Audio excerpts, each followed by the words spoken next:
Hello and welcome to More High Peak. Well, there are some things in life that are just inevitable. Death, taxes, and me massively overspending. I'd like to say by now that I'd learnt my lesson, but I just haven't. Sometimes, let's be honest, it's just bad luck. Other times it's my own fault. But most of the time, I just get carried away. And let's not forget, I'm a car nerd first and a car dealer second. So today we're looking back at the 5 times I didn't just overspend, I kind of massively overspent. And believe me, I'm still feeling the financial pain from some of these. Let's get started then. The first one on my list was a 2016 Mercedes A-Class. Now on paper this is great stock for me. It had done low mileage, it was a 2016, it was automatic, and it seemed to be in quite good condition. I honestly thought this was profit in the bank. I mean, what could possibly go wrong? Let's find out, shall we? Alright guys, how's it going? Welcome back. Well, today I'm at the beautiful Kin House on the outskirts of Chippenham, which I think is a 17th century manor house. I've been here filming with the brand new Kia EV6, as you can see behind me. That's been parked there strategically. I can assure you it hasn't just been abandoned. Anyway, this morning I got an email from a viewer offering me his late 2016 Mercedes A-Class, and I quite like these cars. They're always good stock, they always sell very well. And as luck would have it, he's based about an hour from here, so I thought, why not kill 2 birds with 1 stone? I've done a few reviews over the years with A-Classes and I rate them. I think they're pretty good. Anyway, this one's a late 2016, it's only done 44,000 miles, it's a 1.5 turbo diesel, and it's the AMG line spec, so it looks quite cool. It's been described to me as being in good condition. I've seen some photographs of it. It needs the wheels refurbishing and a little bit of paintwork, but apart from that, it's ready for the forecourt. I've agreed to buy this for just £9,300. Now, it's got a suggested retail price of £12,000. So I'm thinking if I can spend maybe £700 on it, it'll owe me £10,000. That leaves me with a £2,000 profit. But as always, I don't want to count my chickens before they've hatched, so we'll have to wait and see. My plan with this is to get the wheels refurbished at Prestige Wheels over in Bredbury, then take it to SPR in Stockport and have the car serviced, maybe service the gearbox. I know these are due a gearbox service at 40,000 miles and chances are this hasn't been done. People always forget that. Thinking about it, I might actually run over my £700 budget. Anyway, let's hit the road, shall we? Right, well we're here. I've just bought it and paid for it, and it's a little bit rougher than I thought, but there's still a decent car here, just requires a little bit more work. So as I saw from the photographs, the wheels need refurbishing. They always do this on Mercedes. The lacquer just kind of peels on the surface and they look a mess. But on the bright side, it's got proper tyres on. It's got Continental Conti Sport contacts with plenty of tread there. The bodywork's quite straight. There are a couple of little scuffs on it. One on the door mirror cap there, a couple on the door edges. There's a small dent here, so I'll get the lads from Dents to pop that out. And then a couple of small little scratches here, so I think it'll need a bit of a buff. But all these marks aren't deep, so they will come out. It just wants, well, it wants my attention really. That's all it needs. So we've got another Continental at the back on probably 6mm. It might want new rear brake discs. They're a bit poor, so I might need to get those changed as well. Now on the back, there are a couple of little scuffs on the back bumper, but I think, rather than paint the whole bumper, I think I'll just be able to touch those in. Because it is an 8-year-old car at this point, so there's no point painting the whole bumper really. Might put a new set of reg plates on it. The plates with it as well, which I didn't realise. The previous owner wasn't bothered about keeping it, so that's come with it. And yeah, it's just been sitting for a while, so it needs a very good clean. Loads of moss and all that sort of stuff. But I think it'll clean up quite nicely. It's quite a nice car, it's nice and original. And the mileage is low. It was bought by the previous owner, approved used from a local Mercedes main dealer back in 2018 when it was just 2 years old. And it hasn't done many miles since then. We've got another Continental down this side. Again, the wheels are a mess, so I'll take the wheels to Prestige Wheels and get those refurbished. Definitely replace those rear brake discs because they're ropey. Bodywork on this side, there are a couple of little scratches down this panel here, just where it's driven past a hedge or something. But I think they'll buff out because they're not deep. I can't get my nail in the scratch there, so we're all good. The roof's all good as well, not dented. And we've got the 4th and final Continental. So it's got good tyres all round, no damage to the sill, that's all good. The only other bit of bodywork damage was this bit down here. So that might need painting actually. I could just paint that area. That's not too bad, it's not the end of the world. So I think looking at it right now, I think my original budget estimate is kind of, well, I think we're still on track for that. So that's good. Moving inside, it's nice and clean really. Well, I say that, it needs a good clean, but there's no damage. That's what I meant to say. It's got the nice carbon effect trim there.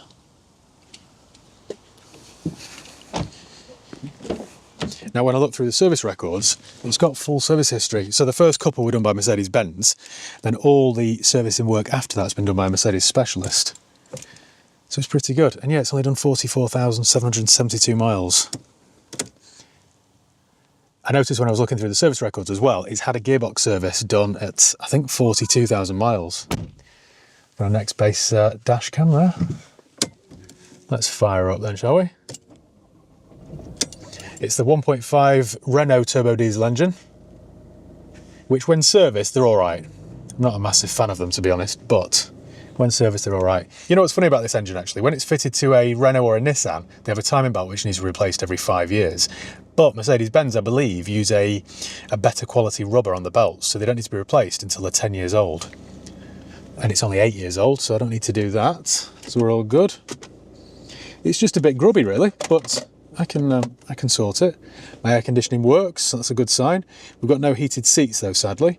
With the latest advanced tech, like the Phonak Video Sphere, and the That's the radio station. great Specsavers prices. So for a free hearing, Let's have a look, shall we? okay hearing. Classic FM. We've got sat nav, DAB. Have we got reverse camera? Oh, we do. Reverse camera as well. Quite a good spec than this, really, isn't it? I think by the time I've got those wheels refurbished, it'll look really nice. The AMG line trim always looks nice. What have we got in here then? Don't know if they're the original mats or not. I'm not sure. They're fitted and they kind of match the seats with the red trim, so perhaps they are. But yeah, it's all in good condition, really. Little sunglass holder there.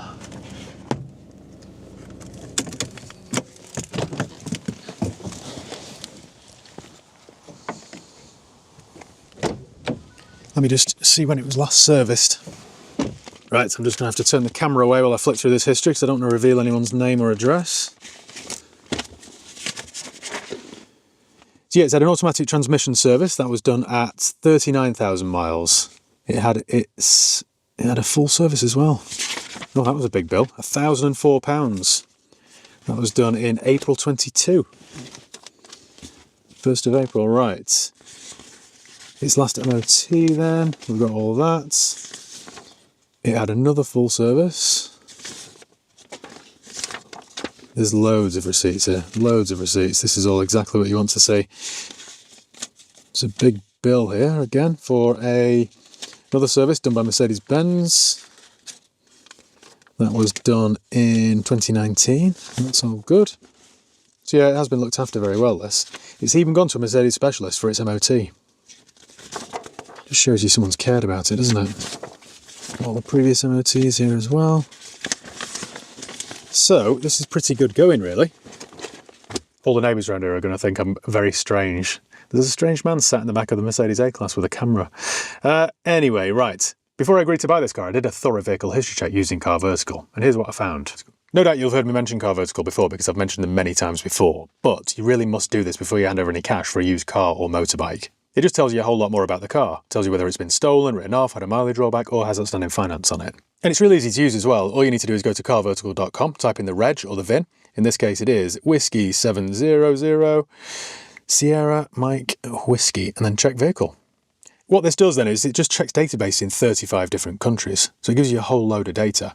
In addition to telling us whether it's ever been stolen, written off, or all that sort of stuff, it'll also show us the MOT history, the ownership changes, the number plate changes, the average market value. Sometimes if it has been involved in an accident, it even shows you photographs of the damage. By the way, these checks aren't expensive and it's cheaper still if you use my promo code HIGHPEAK. That's HIGHPEAK, all one word. HIGHPEAK. Right, the report's ready. So, bear in mind I've done this already.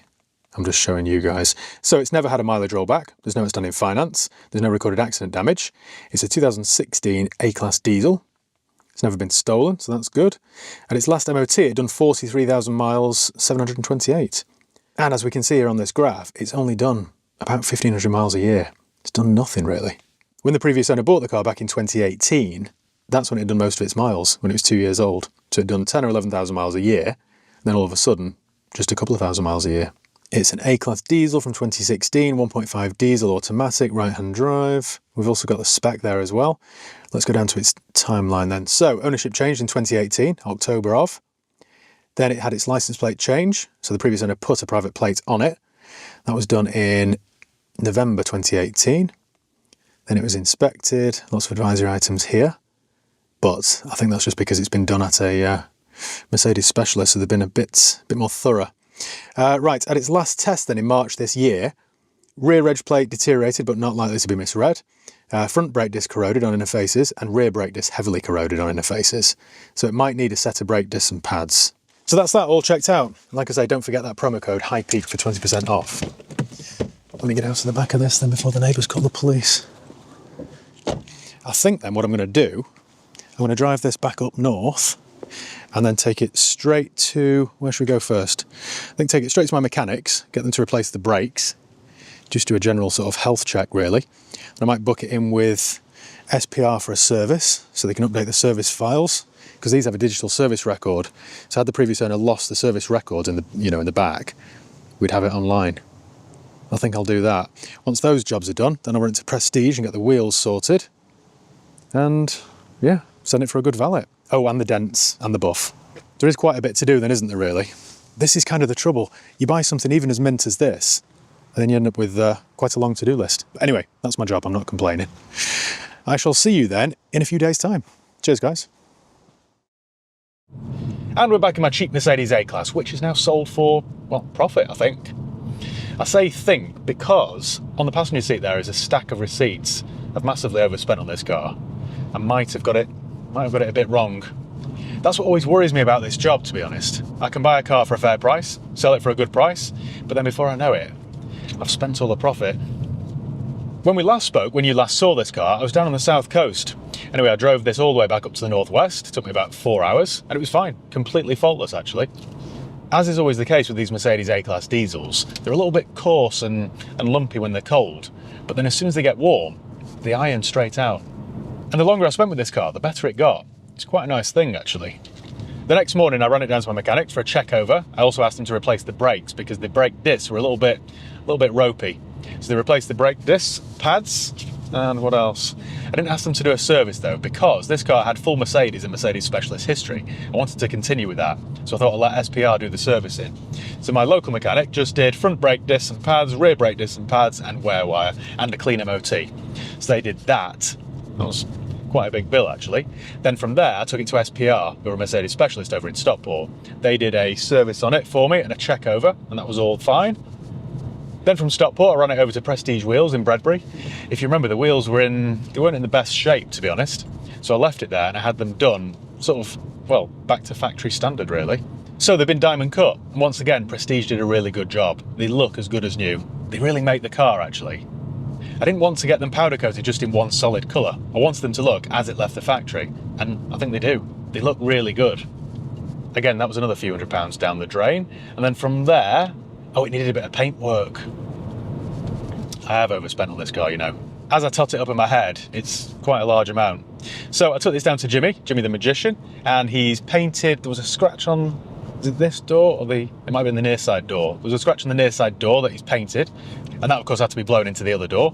There was a little mark on the back bumper, on the sill, and on the front bumper. So again, quite a large bill, but I think you'll agree, it now looks as good as new. When it came back from Jimmy's, just so I could get it advertised as soon as possible and try and spin my money around, I didn't have time to send it for a full valet. So I just sent it to my local car wash for a mini valet. So that was another £15. But I got it advertised and we had a call on it this morning. There's a lady down in Wales somewhere who wants it. She sent a deposit. So it's sold for, oh look at that, Integra. So it's sold for £12,295. Now if you remember, I paid £9,300 for this. So you might be thinking, hang on Matt, you've made a £3,000 profit there. That's excellent. Well, yes, yes, but that's not the full story. It's not all mine, unfortunately. That £3,000 gross profit isn't my net profit. So what I'm going to do is park up somewhere scenic and I'll talk you through exactly what I've spent on it. Let's see how much profit I've made. This will probably surprise you actually, because it'll be nowhere near £3,000. Like I said at the start, this is what worries me, because I bought this car for a fair price, sold it for a good price, and yet my profit margin's been squeezed. I think this will just go to show you what a difficult job this can be sometimes. It's really difficult to protect your profit margin. As I mentioned in previous videos, I sell between 35 and 40 cars a month, so it's a busy little garage. And the profit margin I try and go for is about, you know, £1,200 a car. So straight away you'll be thinking, that's 50,000 quid. Well, again, it's not all my money. Let me explain then. Right, here we go. No one's in the lay-by today. Occasionally I come up here to try and film and somebody's having a nice relaxing lunch with a herbal cigarette. Right, I may as well leave the engine running, hadn't I? So I sold this car for £12,295, less my £9,300, the purchase price, leaves me £2,995 gross profit. Now out of that I've got to pay VAT, so we'll divide that by 6. The VAT I've got to pay to His Majesty's Revenue and Customs is £499, just gone, straight away. Used car dealers have to abide by the VAT margin scheme, so you give 20% of the content of your gross margin away. That's £499 gone straight away. So we started with 2,995 less 499. So my profit straight away is £2,496. Right, the first bill then for brake disc pads, rear brake disc pads, wear wire, labour, MOT test fee. That was £433.52. Oh, plus the MOT test fee. Okay. I won't include the VAT because I can claim the VAT back. Let me just show you this then. So, £433.52 less the MOT. So we're down to £2,000 profit now. My bill at Jimmy's was remove scratch, offside rear door, and paint and blend 2 doors, repair and paint offside rear bumper corner and paint, repair near side front bumper corner and paint, buff, polish, wax full vehicle, and a general clean. That was £440. Now, there's no VAT to pay on that because Jimmy's business isn't VAT registered. So we'll minus £440 off that. Then we've got my bill at SPR. The bill there for a service on a 4-cylinder diesel, so oil filter and oil. That was £160. That's quite cheap, isn't it? £160 plus the VAT. So we'll knock £160 off that. Then in addition to that, I've got £70 for a valet, which I haven't yet paid. There's no VAT on that. The reg plates are £15. I'm not sure about VAT on that, but it won't be much. What else? Oh yeah, the bill at Prestige wheels. So that was, because these are diamond cut, it's a little bit more expensive than just standard powder coating. That was £310 plus VAT. So we'll take 310 off that. So my profit from this deal, which might have started out life at £3,000 gross, is now £1,000, £1,027.48. It's not great, is it, that really? And don't forget, I was down on the south coast anyway, filming for the new Kia EV6. Had I had to pay for shipping on this, I think you could easily factor in another sort of £250 for transport cost. It'd be quite difficult, wouldn't it, to make a decent living? That's what worries me. I think I always try and work on volume, to be honest. I always try and sell as many as possible. I always try and take the Mike Ashley approach, so try and have as many things as possible for sale, and just hope that the more you have, the more you sell, and the more profit you make. That's my theory anyway. You see, sometimes I just get carried away, and this was true with the Mercedes. Sometimes I prepare them as if I were keeping them myself, and that really isn't great for business. In the end, this one sold. Now, I was hoping originally to make maybe £2,000, £2,500 profit. That didn't happen. I think ultimately I still did profit. I think I made £400 or £500 out of it, so it wasn't a complete waste of time. It just wasn't as profitable as I'd hoped. Next up on the list then is one of my favourite cars of all time.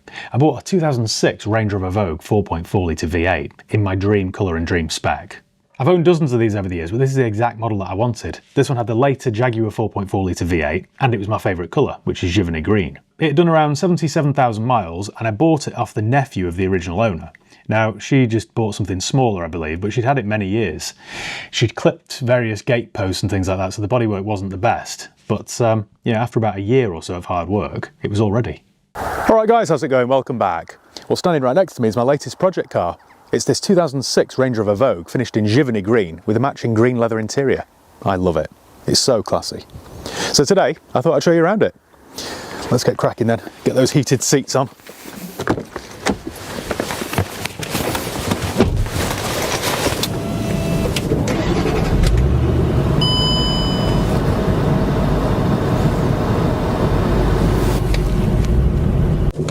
You might be wondering why I've bought an old L322. Well, that's an easy question to answer. I adore them. I've been looking to buy an L322 for a while. Actually, I say looking to buy. I haven't been seriously looking. I've just been browsing, window shopping. At any one time, I've got about half a dozen of these saved to my auto-trader garage. The design's now 20 years old, and I genuinely think in the very near future, they'll start to go up in value. It's hard to believe it's a 20-year-old design, this. I suppose it just goes to show how ahead of its time it was. What I really wanted to do is find a nice, genuine, honest example, and then make it as nice as I possibly can, and then keep it forever. That's my plan anyway. What I wanted ideally was a petrol V8. I do really like the turbo diesel V8s, but I thought if I'm only doing 1,000 miles a year in this, it's just going to be a Sunday car. What's the point of buying the diesel? It doesn't really make much economic sense. And although the petrols are much thirstier, I thought over 1,000 miles a year it doesn't really make much difference, does it? And the petrols are ULEZ friendly and clean air zone compliant and all that sort of stuff. So it just made more sense. Now the thing is, the early petrol L322s used a 4.4 litre V8 from BMW, and they weren't very reliable. Much in the same way that the Titanic wasn't a very reliable ship. So I didn't really want a BMW engine. What I wanted was a later Jaguar one. From late 2005 onwards, there were two petrol Jaguar engines on offer. There was a 4.2 litre supercharged V8 with 400 horsepower, or a naturally aspirated 4.4 litre V8 with around 300. They're both very reliable motors, but the thing that swung it, I didn't really want an old 4.2 litre supercharged. I figured that by now they'd have all had quite a hard life. That's the thing with that kind of car. It's the same with buying an old E46. If you buy an E46 M3, it's probably, well, definitely been thrashed. Whereas if you buy an E46 330ci in a nice classic colour, then it probably hasn't. And that was my theory going forward. The 4.4 litre 300 horsepower Jaguar engine was only available from late 2005 until 2009. And they're quite rare. Hardly anybody bought them. Especially here in the UK. Most people went with the fast 4.2 litre V8 or the frugal 3.6 litre TD V8. What sort of idiot would buy the 4.4 litre V8 that's neither fast nor frugal? Me. Moi. I kept half looking on eBay, AutoTrader, Gumtree, all that sort of stuff, and the ones that I liked I ran through Car Vertical, and a lot of them had quite dodgy histories. And that's the thing with 15-year-old Range Rovers. More often than not, they fall into the wrong hands, people can't afford to run them, and then just run them into the ground. And I didn't want to buy one like that. The last thing you want to do, and you can trust me on this, is buy a Range Rover with a troubled past. It's a bit like rescuing a dog from the pound. Yes, you can groom them and make them look nice and try and train them, but the minute your back's turned, it will urinate all over your curtains and then bite the postman. What I wanted, what I really wanted, a zigga, was a nice honest one. That was the most important thing for me. A nice genuine one, in a light metallic colour. I didn't want one which looked as though it had been owned by an unsuccessful rapper. Do you know what I mean? Do you get me? Do you get me, bro? I'm probably boring you now, but this search has been on the back of my mind for a couple of months now. Then out of the blue, I got a comment on a video, and it said something like, "Hi Matt, my auntie is selling her car, and I think you might like it. Can I send you some details?" That obviously piqued my interest, so I replied with my email address, and then a couple of days later, he sent me photographs of this car, along with the story. This 2006 Range Rover Vogue with the 4.4 litre Jaguar V8, which is the engine I wanted, finished in Givany Green Metallic, which is my favourite colour. Jennifer Aniston agrees with me, by the way, and it has this beautiful matching green and cream interior. It has no privacy glass, no tow bar, no hideous chrome wing mirror covers, no horrible wind deflectors on the windows. It is 100% genuine. It was owned by this gentleman's auntie for the last 7 or 8 years, and she'd always serviced it every MOT, and it had only done 2,000 miles a year. In fact, the car's only done 76,000 miles from new, which for a 16 or 17-year-old car is very low. She just bought a newer, smaller car, so this big Ranger was now surplus to requirements, so she tasked her nephew with selling it. It's exactly what I was looking for. You're probably thinking, that sounds a bit too good to be true, doesn't it? Well, it is and it isn't. There are quite a number of jobs to do to this to make it pristine, which is my intention. Before I bought this and handed over any money, I did a vehicle history check using Car Vertical, which I did with all the others. They all came back quite negative. This didn't. This was the honest example I was looking for. There were no dodgy MOTs or hideous advisory items, nothing like that. It was all clear. So I just want to say thank you to Car Vertical for being regular sponsors of the channel. If you click the link below in the video description and use the promo code HIGHPEAK, you'll get 10% off each and every vehicle check that you do. It isn't expensive and it can save you a lot of time, hassle and money. It's crucial that you do this before you buy a used car. You just really don't know what you're buying these days. They check databases in dozens of countries. Now, being a car dealer, I've used lots of these systems over the years, but Car Vertical seems to be the most thorough. Anyway, I'll leave the link below for your 10% off. So I went to go and look at this car, and straight away I could see that it was the genuine example that I wanted. It does need quite a bit of money spending on it, mainly on the bodywork, but I definitely think it's worth saving. When I was looking around it, the guy explained that his auntie had quite a long driveway, but it was quite narrow, and she'd caught the gate posts several times. Generally speaking, I don't mind buying things which need some bodywork repairs because at least you can see the damage with your own eyes. It's not the same as buying things with mechanical faults that you can't always see. For a 17-year-old Range Rover, it drives really well. I can tell it's been maintained. I've had dozens of these over the years and I can tell a good one straight away from a bad one. It doesn't feel loose or vague or sloppy. It doesn't knock when you go over bumps. It feels tight and solid. It might sound a bit superficial, but I just love the look of the thing. It's really old money. It's really classy. You can imagine seeing this slowly burbling down a long shale driveway as the electric gates close behind it. It's that kind of car. The interior is very nice and clean as well. In fact, the passenger seat and the rear seats look as though they've never been sat on. But again, there are a couple of issues. For example, the sun visor is broken. Somebody's replaced it with the wrong one. I need to sort that out. And also it's missing its parcel shelf. I need to get the wheels refurbished because they've started to blister, and I might stick a set of Pirelli Scorpions on it. A brand new set of those will last me a decade. I paid £3,000 for it, and my plan is to spend £2,000 on it, so it'll owe me £5,000, and I genuinely think it'll be worth 6, 7, 8, and I think price will start to rise. Not overnight, granted, but eventually they will. I think next week I'll run it in for its mechanical bits, I'll get a gearbox service done, I'll get a full engine service, I'll underseal the underneath of it to try and stop the rust spreading, and then I think I'll just crack on with a very gentle restoration. You know something else that I really like about this? Before, when I was playing around with the audio settings, everything was set to the middle, the bass, the treble, and that automatically makes me think that it hasn't had a hard life. You might think that's completely ridiculous, but on an old money car like this, I just like to see that no one's fiddled with it. Oh, also in the CD changer, I found some CDs. There was an Ian Brown CD and an Oasis CD that I'm not that bothered about. But in disc number 4, there's the best of Billy Joel. If you don't think I'm a sad loser already, then I guarantee you will by the end of this next story. You see, the first album I ever bought was Billy Joel, River of Dreams. The year was 1995, and my grandmother for Christmas gave me a $20 voucher. So I went down to the shop in Hamilton and bought River of Dreams by Billy Joel. What sort of 5-year-old does that? What 5-year-old picks a Billy Joel album over a new toy or some Lego? A very sad one is the answer to that. It just proves I've always been an old man. I am Benjamin Button. Alright guys, how's it going? Welcome back. Well, about a year ago I bought a 2006 Range Rover Vogue in Givony Green with the 4.4 litre Jaguar V8. It was quite a snowy day if I recall. I forget now the exact price because 12 months has passed, but I think I paid about £3,000 for it. And although it was fine mechanically, it had been looked after very well, cosmetically it needed a little bit of TLC. It had scuffs and scratches in various places, the headlamps were all cloudy, it had the wrong grille on it, it was missing a sun visor. It was quite a long list, it just looked a bit unloved really. Over the last 12 months, lots of people have sent me messages asking where I'm up to with it because I just haven't done an update. Well, today, that is all about to change because I'm back in it. It's back on the road with a clean MOT. I have massively overspent with it as well, and I'm not out of the woods yet. There are still quite a number of jobs to do. Still, you can't really put a price on my weird obsession slash hobby, can you? The more I use it, the more I love it. It's definitely a keeper, this. It's only done 76,000 miles. I got it MOT'd last week, and when I was looking through the history, it only done about 1,000 miles a year for the last 5 or 6 years. And I know I've mentioned it before, but I love this colour. Givony Green, I think, really suits the Range Rover. So, yeah, this one's definitely a keeper. I'm quite pleased with myself now that I've given this car the pampering that it deserved. In addition to a very lot of fresh paint, I've also had an engine and gearbox service done as well.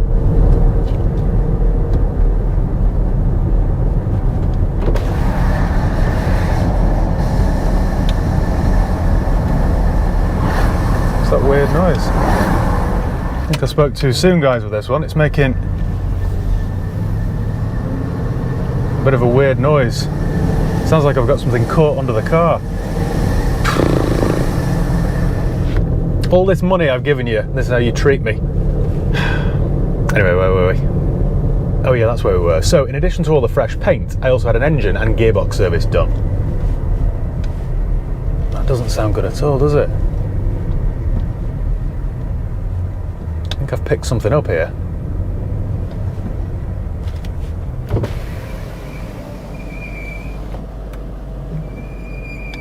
I think there might be something caught in a wheel. Oh well. I'll just have to turn the radio up, won't I, for now, until I get it sorted. A bit of a belt noise there as well. So yeah, in addition to all the fresh paint that it's had, I've also given it an engine and gearbox service because there was no evidence of the gearbox being serviced. So I've had that done, and I just changed the oil and filter basically just to keep it up to date. I also removed the old supercharged style mesh front grille and side vents. It bothered me slightly that they just weren't right for this car. This car isn't a supercharged, it's just a 4.4 litre V8 petrol. I should really say this next bit in a high-pitched adenoidal voice, but it was the 4.2 litre supercharged that had those mesh grills, not this one. So I replaced those with the original slatted style grille, which I found on eBay. I just think it looks a whole lot better. It's much more understated and classy. What else did I do? I bought a set of mud flaps for it. Can't remember whether it had them or not, or maybe they were just scruffy, but I can't remember. Anyway, I ordered a fresh set. In fact, you know what I'm going to do? Let me pull up somewhere and I'll give you a quick tour of it. That's probably the best thing to do. Right, let me give you a tour then. So Jimmy, who did the paint work, Jimmy the Magician, has done a really good job, and he even did this inside. So you see all this textured silver here? It all gets scratched and scuffed and stuff. It's quite a common issue on L322s.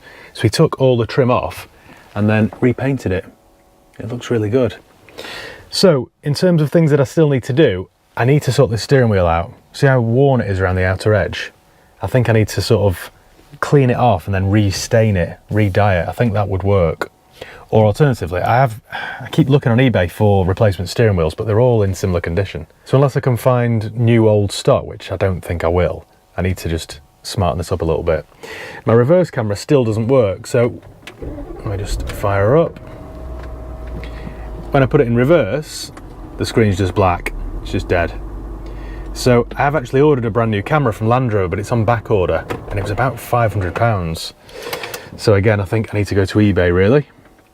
So there's that, what else? I replaced the sun visor. Easy to clean off that actually. I think that's the Scrapyard's marker pen. So replace the sun visor, that was an easy job. The guys over at Tameside Valeting have cleaned up the interior, and again, it's cleaned up really nicely. Because it had sat for a year, it was looking a little bit sorry for itself. I need to stick on this sill cover thing there. In fact, I might just take that off. Don't really like those. And I still need to do something with the wheels. They're quite badly corroded. And I was going to replace the tyres, but they actually look okay, don't they? The Nexans. Matching Nexans with plenty of tread. Yeah, I think I'll keep those. But yeah, I will take it to Prestige Wheels and get those wheels dipped, stripped and then powder coated. Because that sort of lets the side down a little bit. Doesn't it sit well though? What else can I tell you? I ordered a new trim here for that covers that little section there, which is actually on my desk at work. I just need to clip that on. The front parking sensors don't work, so I need to get those rectified. It's a big old bus this, so I would quite like it if they worked. Piece of trim loose there. Fixed. I think it looks far better though with those simple slatted grills and side vents as opposed to the old supercharged style. What do you think? Jimmy also painted the handles. Oh, in fact, let me show you what he did. So, if you remember, the headlamps were quite cloudy, you could barely see through them. And believe it or not, they're the original headlamps. So he's buffed them back, and they've come up really well. There was a slight little scuff there that couldn't come out. But apart from that, very good, isn't it, for a 17-year-old car? Actually found 2 replacement front wings in Givany Green. They were from a breaker up in Scotland, I think, so I got them sent down. I think I paid £60 per wing, and then maybe another 50 for shipping. So they didn't need painting, and they were in good condition. They weren't they weren't rusty at all. So he's painted pretty much the whole car, to be honest. He's done a really good job. It's had new mud flaps, like I mentioned. I can't remember whether it had them or not, but anyway, it does now. They were from a company called Powerful UK. After I did my last video, the previous owner got in touch with me via Facebook, funnily enough, and I was missing the parcel shelf and the dog guard thing, and she kindly sent me a message to say, I think in one of my outhouses or something, I've got the parcel shelf, so I'll have a look for you. So, she was true to her word. So I've got the parcel shelf now and the dog guard, and she found a load of extra service history, which is a result. That was the old supercharger style mesh grille and side vents, so I think they can go on eBay. And there's my old sun visor, which needs to go to the tip. Could do with a boot liner for this as well. Just keep it nice and clean. The reverse camera goes up there. It's quite a common issue, that, so.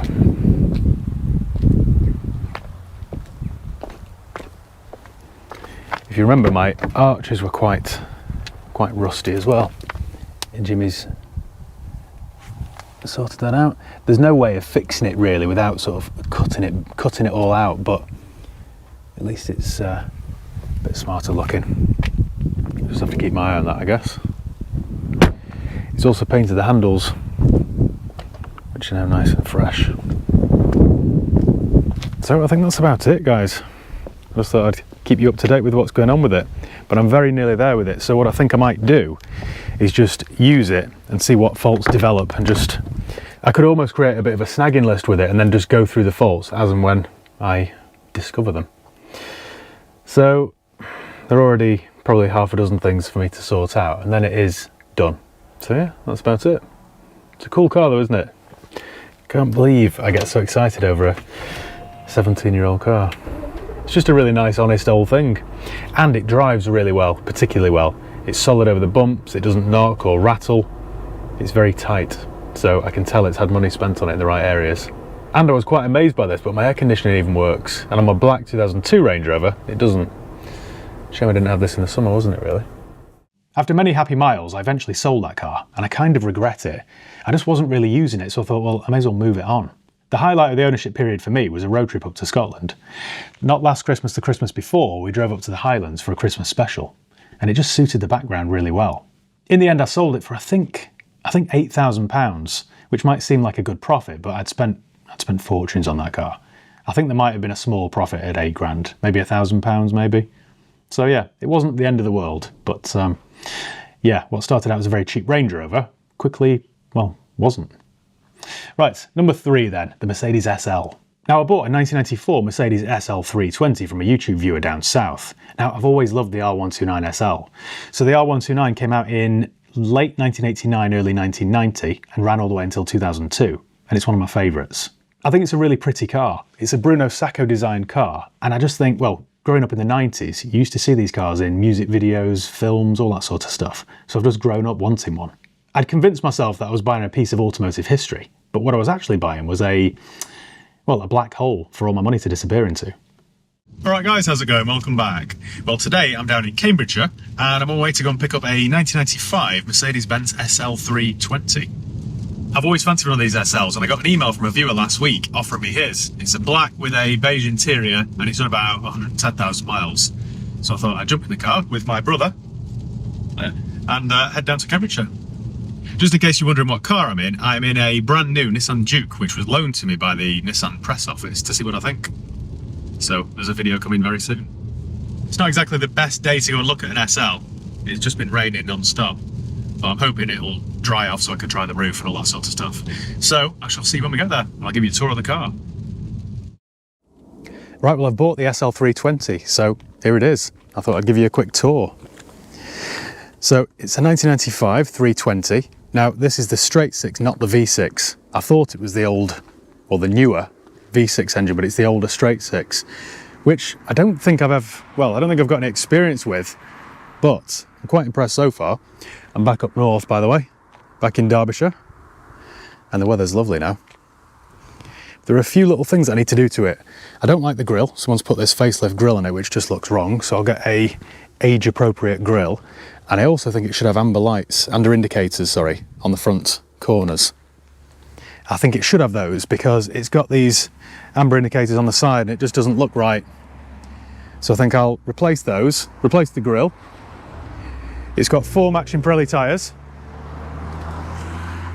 The wheels are in decent condition. There's a few little bits of scabbiness there, but they're not bad at all. The brake discs look okay as well. And the bodywork's not bad. I mean, it's had paint. I can see where it's had paint, but it's 28 years old. And for 3.5 grand that I paid for it, I'm really not that bothered. What I like most about this car is the fact it's just really usable. It isn't like my SL55 where I'm kind of worried to use it because it's too valuable and too nice. This is sort of a good, usable example. And it's got various bits of patina, I think they call it.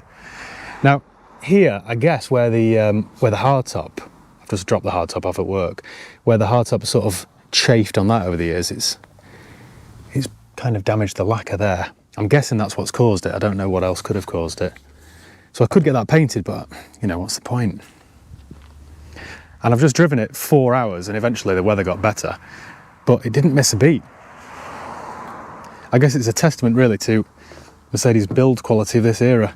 Everything, even down to the fuel filler cap. It's just really good quality. It's a very, very dark grey. It says black on the logbook, but doesn't look black to me. Looks like a sort of a charcoal colour, like an anthracite. But I really like it. I've just been pottering around in it now, just around these lovely hills on a day like today. And it isn't the quickest, doesn't handle the best, but it doesn't matter, does it? And everything, I mean, look at the thickness of the doors. Everything is really solid. Bit of a cliche, isn't it, to say, oh, it's built like a tank, but I think it actually is. Let me just move my bag, my trade plates. So it's got the original mats. The passenger seat isn't worn at all. The driver's seat's damaged a little bit. You can hear something a bit V8-ish. What's this? Oh, look at that. Monaro, I think. What else can I tell you? It doesn't have heated seats, but I mean, this is a 1995 car. Can you imagine driving this out of the showroom in 95 with its electrically adjustable headrests? I mean, even the quality of that there, everything is just overkill, which I guess is why it's still running 28 years on. A little wind deflector there. No, I'm really over the moon with it. What I'm going to do next, I think, is run it over to SPR next week, get them to do an engine service on it, a gearbox service, and then tell me what's wrong with it. The air conditioning doesn't work. The seller told me about that. So I'll get that recharged or fixed. It could be a condenser, I'm not sure. And yeah, the boot's a good size for a car like this. I don't know whether they have gas struts. They're a little bit worn, so I might get those replaced. I think the key to this is to not spend a fortune on it. I want to get it running right. Well, it's running right already, but I want to maintain it well. But I don't want it to owe me that much that I've got to sell it, because I'd like to just use it and enjoy it. What I would like to try and do is find a replacement steering wheel, because this one's a bit minging, especially around the top. So, and because it's one of those things that you obviously touch all the time, I'd like to find a replacement. I had a quick look on eBay and I couldn't find any of the same sort of era. So I'm not exactly sure what to do with that, but I'll keep my eye out. Eventually I'll find one, I'm sure. But yeah, even though it's got the tan interior, it's not too badly worn. The bolsters have taken a little bit of a beating over the years, but there's no rips. A little small rip there, but I can live with that. But yeah, it's a nice old thing, isn't it? Unfortunately, there's only one key with it as well, so I might try and get a spare cut. Be handy to have 2 keys, I think. I think though, with a good old clean and buff, that really does look the part. Can't wait to get the original grille on it. Right, should we take this for a spin? Right then, let's fire this old girl up. I can't tell you how impressed I am with this. I mean, it kind of makes sense. The previous owner was using it as his daily runaround, so I was a little bit apprehensive about jumping in a 28-year-old car and then driving it all the way from Cambridgeshire back up to Derbyshire. But I needn't have worried. It's just really effortless. When it's cold, the gearbox takes a couple of seconds longer than I'd like to change gear, but it's an old car, what do you expect? I just love this era of cars. I've said this before, but 90s to early 2000s, that's my era. I'm a 90s kid, so I've grown up watching films, mainly American films and TV shows, where the stars would drive around in cars like this. I just love all that nostalgia. Probably why I'm obsessed with P38s and E38s too.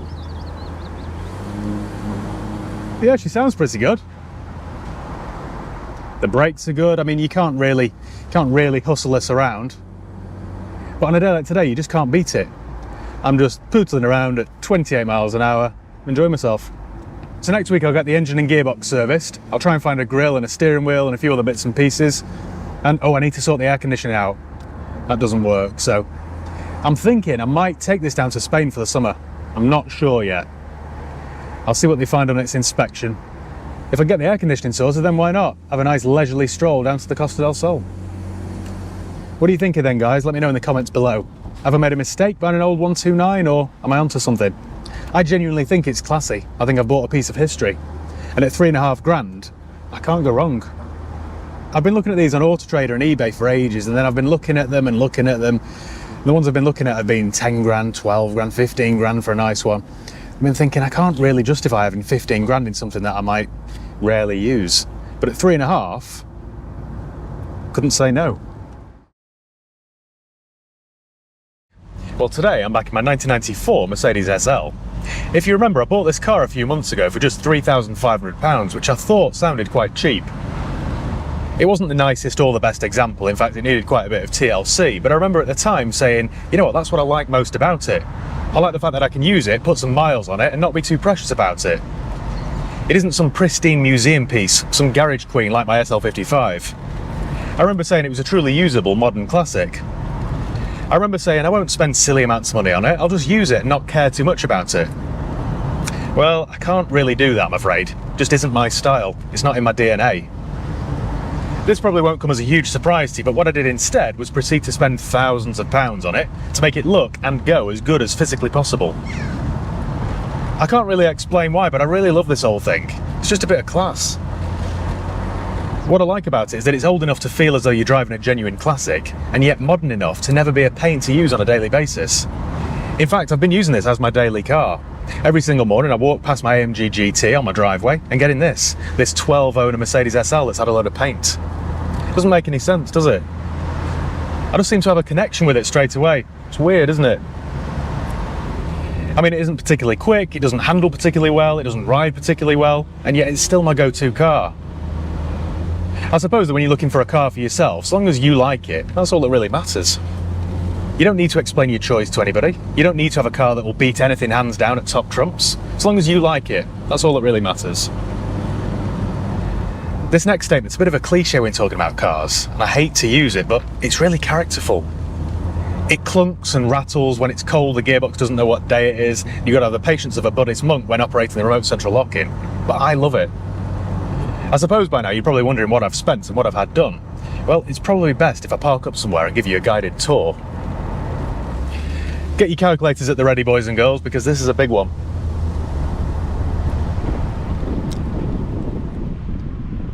Right, let me show you around this SL. We may as well start outside then, hadn't we? Let's start at the front end. If you remember, it had a hideous aftermarket grille on that was offensive to anyone with eyes in their head. So that had to go. That was the first thing I did. I ordered this new. It's not genuine, unfortunately. They're really quite difficult to get hold of.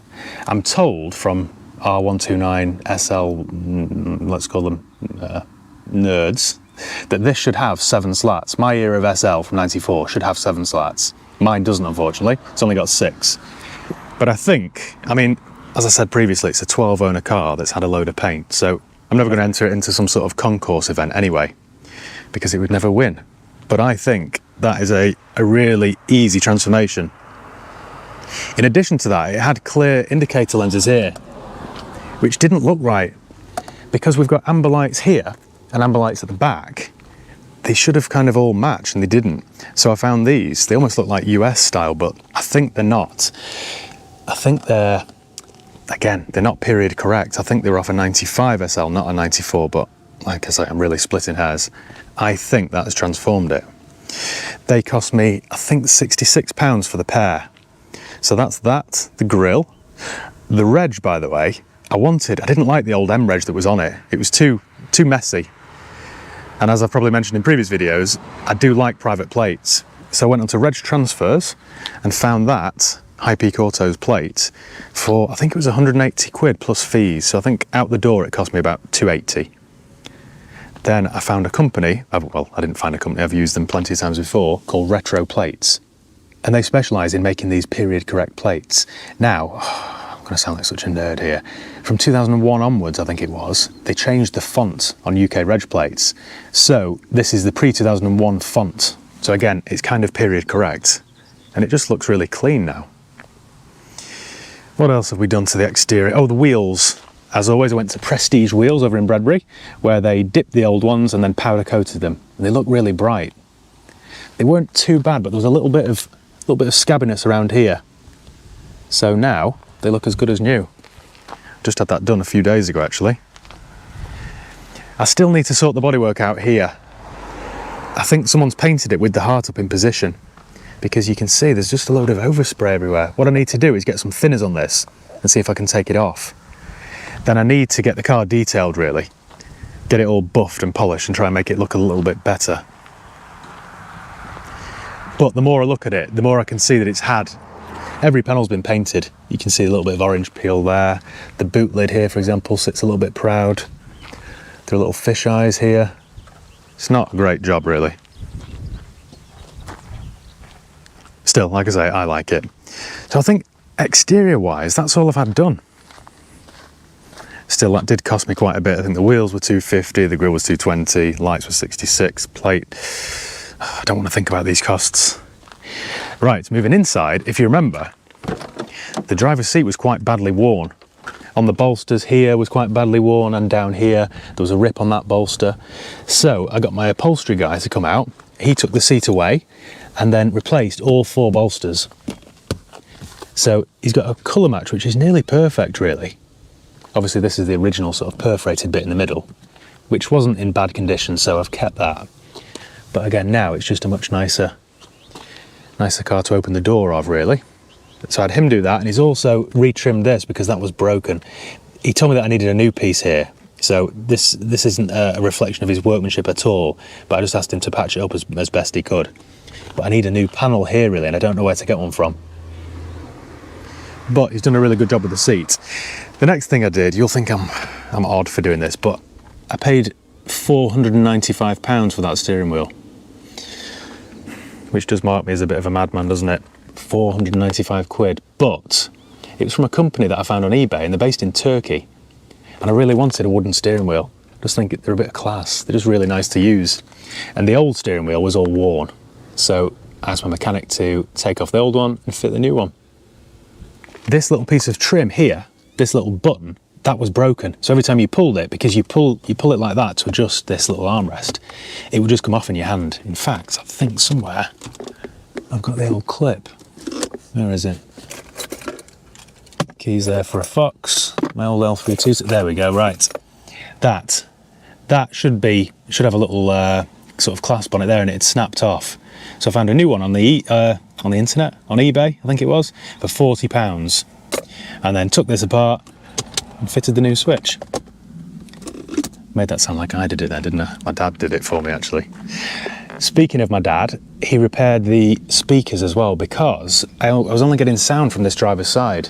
So he took it all apart, took out that fascia and everything, and there was an issue with the wiring. So he's replaced that, fixed it, and now I've got sound from all 4 speakers. And I think then, bear in mind this hasn't had a thorough clean yet, it is on my to-do list. I think that's it. I found as well, I didn't realise, but you've got some storage here as well. There's pockets. That's the bag that my little button for the centre thing came in. What's in here? It's like marbles. I know. A couple of screws. I've got a couple of screws loose. I think you knew that already, didn't you? Moving back here then, apart from my camera bag, they're the old lenses. I need to stick these on eBay, really. And this is all the old leather. So it was all quite badly worn and look, ripped and all sort of horrible looking. Ah, my MacBook charger. Wondered where that had gone. I got some boot struts for this boot lid. But I took the car to SPR for a service and load of mechanical works and asked them to fit those boot struts for me, but they were the wrong parts, so in the end I've had to buy some other ones. I should have sent those back, but I'll be over the time now. Right, let me get back in the car then where it's less windy. I'll talk you through all my costs and exactly what I had done mechanically. I'm building up quite a bit of history for this car because it only had part service history, not full. But now, thanks to my American Express card, we're getting quite the file. That's my little mirror hanger there from Prestige Wheels.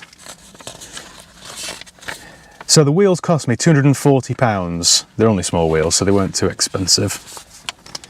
The upholstery trimmer, he charged me £340 to do this seat, which I thought for 4 new panels and repairing that side panel wasn't too bad. I've just noticed, according to this, he's had to replace some of the foam as well in the seat where it had just worn. So he is very thorough and very good. Now, as always with Mercedes, I took this down to SPR, who are a Mercedes specialist over in Stockport, and they really know this stuff. So I asked them basically to give it a service and just give it a general check over. I asked them to service the gearbox because I didn't know whether it had ever been done. It's only an old 4-speed box. So my bill there was quite large, but they have done everything. And they told me that it wasn't a bad example. It wasn't too rusty underneath, it was all in decent shape really, which was nice to hear. So they've done an A service. That was £170. That's basically oil and filter, and I think that's about it actually. A 4-speed gearbox service, that was £170, which I thought was quite reasonable. A brake fluid change, that was £60. Again, I didn't know when it was last done. Now it had a couple of fluid leaks, and it turns out one of the gearbox pipes was leaking. So remove and replace ATF pipes as required. That was £85. They fitted the indicated lenses for me, and they fitted the grille as well. If you remember, the air conditioning wasn't working, so they've regassed that, and it had a leak. So they've removed and replaced the AC pressure switch. That was a quarter of an hour's labour. They fitted new boot struts, a new fuel hose because that was leaking. They've cleaned out the washer fluid tank. There was an exhaust bracket which had snapped, so they've fabricated and welded an exhaust bracket on the rear box. Replaced the power assisted steering filter and fluid. And also I asked them to lubricate the roof because I know this is a really complicated roof on these, and I didn't know when it was last greased up, so I thought, well, best ask the experts to sort that out for me. So the parts, it's had oil filter, oil, gearbox filter, gearbox gasket, gearbox oil, ATF radiator line, pipes, line, PAS pump filter, AC pressure sensor, sealing ring, ATF hose. One of those pipes, by the way, was like 300 quid from Germany. The good thing with SPR is they only use genuine parts. They won't fit aftermarket tat on your car. So a clamp, fuel hose, boot lid strut, and some brake fluid.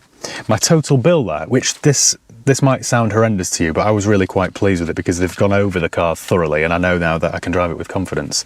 And I've probably done about 500 miles in it. My bill there was £1,708. I've got a bit of a running total for you here. The car cost me £3,500. The wheels cost me £240. The plate cost me £280, which I shouldn't really include that because I own the plate now, and if I ever sell the car, I've still got the plate. I will include it though. The upholstery cost me £340. My bill at SPR cost me £17.08 and 79 pence. My steering wheel, which I love, look at that. Brand new leather, brand new wood. It has really transformed this car, that cost me £495. The grille cost me $224. That was from Singapore or Taiwan or somewhere. It was from eBay. The armrest part, that cost me £40 and 89 pence. The indicators were £69, 58 pence. The struts, which are useless, which are still in the boot, they cost me £23.99. And the retro plates cost me £50. So I paid £3,500 for the car, and my total is about £3,500. My total is £6,972.25. In fairness now, I'm not just saying this to make myself feel better. I think this is worth that. I think this is a £7,000 car now. Yes, the paintwork's not perfect, but I still believe if I were to sell this, which I'm not, I'm going to keep this now because I love it. If I were to sell this, I think I'd get £7,000 for it. Maybe £7,995 even, because anyone buying it now could buy it with confidence. They're a bit like Range Rovers SLs. You need money in the bank. Don't go and buy one if that's every penny that you've got. You need to hold a couple of grand back for well, for all that sort of stuff. Now I've had that work done, yes, it's a 28-year-old car, so other things might break, but so far, touch wood, everything's working. I've got ice-hold aircon, it pulls well, it doesn't leak oil, it's all really nice. I've noticed today my little switch on my gearbox here is missing. So I don't know whether that's been popped off by the valeters and then sucked up the vacuum cleaner or what. Ah, it's an additional spend as well. You'll think I'm sad for this. I bought an unused cigarette lighter from eBay for £12. The old one had been used. Right, well, I think that's about it. In case you're wondering what happened to that car, I decided to get rid of it and replace it with an SL500. Because I love the R129 so much, I thought, well, I may as well make the experience better with the V8. That was a mistake. The V8 turned out to be quite unreliable, and, well, in all honesty, I think you're better off going with a 6-cylinder. There's just less to go wrong. If there's anything to learn from all this, it's that you shouldn't let nostalgia decide your budget. Anyway, next up on the list was another massive overspend. It was my VW Touareg. Now, I bought this car for just £1,400 in quite a nice colour. It was like a metallic red, almost like a maroon colour. And it had the 3.2 litre VR6 engine, which is a bit of a gem. As you're about to see, it had quite a few issues. There was an issue, well, in fact, I won't give it away. You'll have to watch. All right, guys, how's it going? Welcome back. Well, behind me is my 2003 VW Touareg. And after an awful lot of effort, it's now finally fixed and looking its best. Honestly, I'm thrilled with the result. I mean, look how good it looks. It's just really satisfying to take a car that needs some TLC and bring it back to life. I bought this car earlier this year for just £1,400, which might seem like a bit of a bargain for a car like this, especially one with a 3.2 litre V6 petrol engine. But, as you can guess, it did need quite a bit of work, and I've kind of overspent. The MOT had actually expired, and it needed quite a bit of work to get through a fresh one. But I've had it all done now, and, well, I've decided to keep it. Considering it's nearly 22 years old, I still think it looks really good. I think in terms of design, it was way ahead of its time, and that's why I figured it really deserved a second chance. So let me talk you through everything this car's had done since it joined the fleet. Let's get started. It's quite a long list, this. The first thing I had done was replace all 4 tyres. So we've gone with Goodyear on the front, and on the back we've gone with Continentals. Now, I'm a bit ashamed of this, but they're part-worn tyres, not brand new. But at least they were decent quality, and they matched on each axle, which is really important on a 4-wheel drive. You see, with this mild restoration of the Touareg, I have tried to be a bit more budget conscious. The tyres cost me about £300, which is about half the price of brand new ones, so I thought that was quite a wise decision. And also another area where I've saved some money, I didn't bother having the wheels refurbished.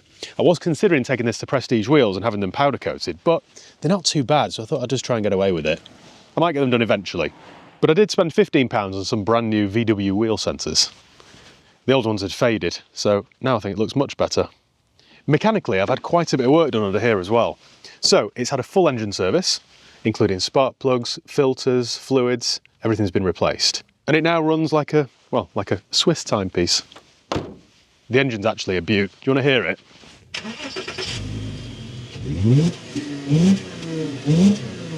It had an air filter, oil filter, cabin filter, fuel filter, spark plugs. Now, more worryingly, it had a coolant leak and no one could get to the bottom of where it was coming from. Eventually, it was traced to the water pump housing, so it's had a new one of those. So now I've got a 110,000 mile VR6 Touareg that doesn't use a drop of coolant or oil, and I'm really happy about that. Something else it needed for its MOT was a new suspension spring. Now, one had cracked and snapped, but with suspension springs, you should never just replace one. You should always do them in pairs. So it's had 2 brand new front springs. Something else I decided to have done was an automatic transmission service. Now, I always preach this. I've preached this since day one of these videos, but it's just something that nobody ever bothers to do. So I ran to my automatic gearbox specialist, who's drained the fluid and put in a fresh filter. In fairness, it was shifting fine before, but you just never know. It'd done 110,000 miles and it's 22 years old, and I'm guessing it was on its original fluid and filter. So for the sake of a couple of £100, it's just given me some peace of mind. I know it's been done. And it now shifts smoothly. I mean, to be fair, it always changed gears smoothly, but at least now I know it's been done. Oh, it's also had a new battery as well. See, I have massively overspent on this car. I just wanted to get it as nice as I possibly could. Something else I did, I went over to a place called Keyfax in Duckingfield. Now, this era of VW keys, same as like the Mark IV Golf, Mark V Golf, they always sort of snap off here where you attach them to your key ring. So I had 2 keys for this car, but no way to attach it. So it was in a little money bag from the bank. So I went to Keyfax and for £30, they fitted a brand new shell. So I'm quite pleased with that. So that was all the mechanical bits done. The next job was to get it looking right. Now, it always looked quite good. I'm a big fan of this colour, to be honest. I think it looks really classy. But there were a few areas that needed some attention. There were a few scuffs on the bumper corners, and we had some flaking paint and some flaking lacquer on all 4 door handles. So I took the car to Jimmy the magician, and he's worked his magic. He's done a really good job. Now, this cost me £325, I think, but I think it was £325 well spent. He masked off the door handles and repainted them. He's painted the front and rear bumpers, and he's buffed the whole car, and it's now got a real deep shine to it. Well, I think I've told you everything about the exterior and all the mechanical bits, so why don't we hop inside and I'll talk you through what I've done there. And also, it is flipping freezing out here today. Let's get those heated seats on. Now inside, in fact, let me just fire it up. It does sound nice, this car. Put my heated seat on, they get nice and toasty. Now inside it was all in quite good condition, but it was just a bit grubby, so it needed a very good valet. And also, it stunk of cigarette smoke. I took the car to Tameside Detailing and left it there for a full valet, and I also asked them to let off one of those odour bombs. Now people always ask me about this, but I always use these particular odour bombs. They're available on Amazon, and they're called Airvidox. They cost £20. You get 2 little tubs, you mix one with the other, and then leave it in the car overnight. It's potent stuff, it's horrible stuff, but they work really well. It just completely neutralises any bad odours. There's still one more job that I'd like to do with this car. I know you'll think I'm a bit fussy now, but all the black paint here has come off some of the buttons and switches, and it just looks a bit unsightly. I just wonder whether there's some company out there who'd, I don't know, renovate it for me. If that could be done for a reasonable price, I would definitely get that done. I mean, look at this area down here where the light switch is. It just looks a bit of a mess. So yeah, if I could find a company to, well, same with the window switches. But yeah, if I could find a company that would refurbish all this, then I'd definitely look into it. Should we take it for a spin then, so you can see exactly why I'm keeping it? Let's hit the road. The thing that I most like about this car is that it feels chunky. It feels like it could go anywhere. Just then I was driving over a rough road, and it just feels like it'd take anything in its stride. I particularly like the interior because, again, everything feels chunky and manly. Even like the climate controls down here, they have a satisfying click to them. Everything's nice and precise. I love the automatic gear selector. It feels like you're in a big Tonka toy. It's a little bit like a Hummer H2, actually. Only unlike a Hummer H2, driving this is, you know, socially acceptable. The seats are nice and comfortable, they're nice and padded, and to say they're 22 years old, there isn't a little bit of wear even. They're in really good condition. In terms of performance, you get around 250 horsepower from this old VR6 engine, and it feels like, well, it feels like enough. Watch this. It makes a really nice note, to be honest. Okay, that's quite frightening, really. It isn't quick, but it's just quicker than a car like this ought to be. You can actually start to get a bit of a pace on these country roads. It doesn't feel like a modern SUV though, it feels like an old-fashioned truck, and I like that. It feels almost like a first-gen Mercedes ML. It still has that agricultural feel to it, and I think that's crucial with an SUV.